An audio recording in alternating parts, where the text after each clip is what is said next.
And it's starting to sink in Turkey that if anyone is going to do anything to look out for Turkish national interests in their near abroad, it absolutely has to be Turkey because no one else is going to do it. And one of the things that we have forgotten in this world is that Turkey is not an Arab country. Turkey is not a European country. Turkey is Turkish. It is an independent pole in international affairs. It hasn't been since World War II. It has been subsumed into the American alliance network. But now that the American alliance network is no more, the Turks are realizing, a little belatedly, that their neighborhood to do with as they choose. Doesn't mean it's risk-free, doesn't mean that they won't have pushback. But if there is going to be a settlement in Syria that they like, they are going to have to be the ones who settle it and then be responsible for it. And what is going on in northern Syria right now is exactly that. The Turks are waking up, rediscovering the tools of power that are necessary to counter countries like Iran and Russia who have been agitated against the international order for so much longer. The Turks realize now that this is entirely up to them. One of the things about the global order, one of the defining characteristics, is the Americans basically told the whole world that geography doesn't matter anymore. We're going to patrol the oceans for everyone, so you don't need a navy. We're going to guarantee raw material and market access for everyone, so you don't have to do that for yourself.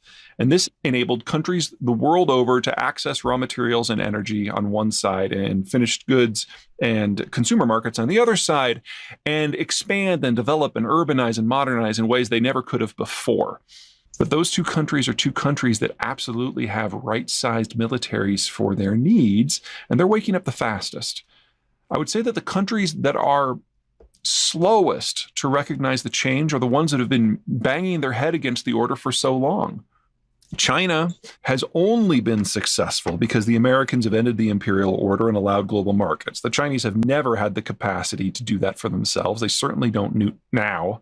Their navy is only capable of maybe capturing Taiwan. They can't protect super tankers in the Persian Gulf, much less cargo shipments going all the way to Europe or North America. They just utterly lack the capacity. But they're starting to believe their own propaganda, which is setting them up for a catastrophic fall.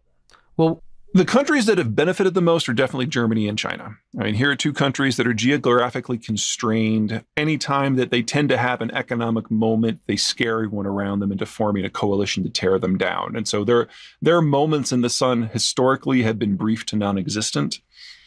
What really sets these two apart now is how integrated they've become with the wider world and with each other in an era where the Americans have removed security concerns from the table. Put those security concerns back on the table, and everything that has made the German and the Chinese systems thrive in the past 70 years really goes away overnight. So we're going to see some spectacular collapses in those two countries in the not too distant future. For banging the head against the order, the better countries to look at are probably Iran and Russia. Now, the global order was formed to face down the Soviet Union, so the Russians are pretty obvious there. But Iran, the United States doesn't use a lot of Persian Gulf oil, never has. What happens is the oil flows out of the Persian Gulf to fuel global trade. And global trade is what gives the Americans their alliance network, and the alliance network is what gives the Americans their security. Well, the Americans are now defining security differently. They've never really used the trade.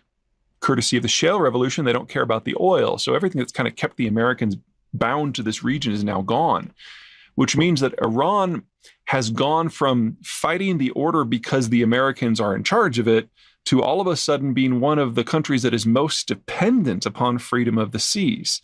The Iranian Navy wouldn't do well in a bathtub, and it certainly can't protect outgoing cargo shipments.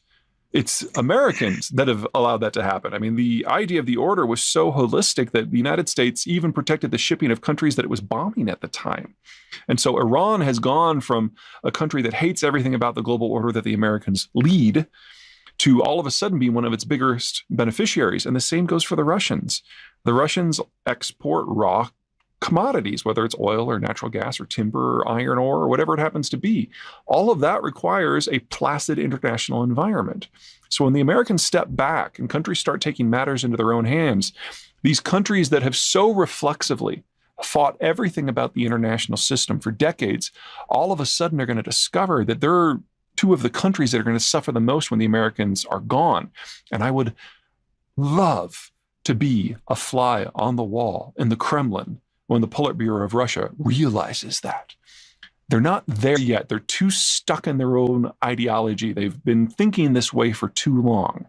But it's coming soon. Well, it's pretty depressing. One of the things that happens when you modernize and industrialize is you bring in a lot of new inputs that make your industries more effective. So you bring in electricity and steel in order to make an industrial base, for example.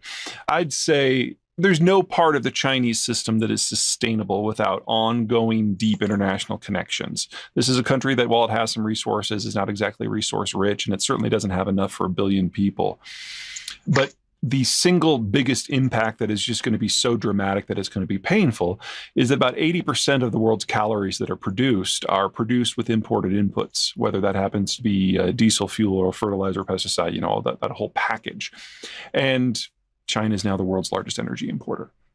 So there is no version of a world where the Americans are not providing the security in which the Chinese export machine continues, and honestly, where the Chinese diet is able to survive in its current form. So you're looking at a catastrophic reduction in the quality of life in China, complete with going back to the famines that predominated in the world before 1960. Remember that the Chinese were admitted to the American-led order when Nixon went to China and met with Mao. We turned them against the Soviets, and it worked out great all around.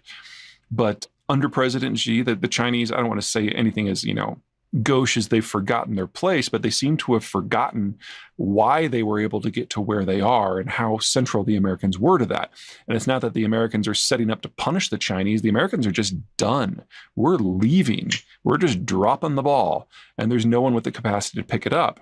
So you look at a country like China, and you've got the one-child policy. So there are no consumers, and that workforce is becoming thin and worker costs are going up. You look at their energy markets. They import roughly 80-85% of what they need. That goes away. You look at their agricultural markets. They can't maintain the food output that they've got right now. That means they've got too many people, even as they're aging into mass retirement. You look at their military structure. Sure, they've got a lot of ships on paper, but they don't have the capacity to reach beyond the first island chain. They can't guarantee their own trade, much less become a global hegemon. The Japanese have almost none of these problems. They're on the first island chain. They're not mainland. They're facing east. They're not constrained. They've got a blue water navy that's worthy of the name. It's the second most powerful navy in the world. A blue water navy is basically one that can sail almost anywhere around the world. The Chinese Navy really only has a range of about 1,000 miles. Now, they do have a handful of surface combatants that can go further than that, but not without any sort of significant support. In addition, they've got to, if they want to go anywhere important, they've got to sail by a lot of rival countries: Korea, Taiwan, China, Indonesia, Singapore, Pakistan, India. This is problematic. Whereas the Japanese, if they want to reach the Western Hemisphere, all they have to do is set sail, and there's no one between them and the west coast of the Americas.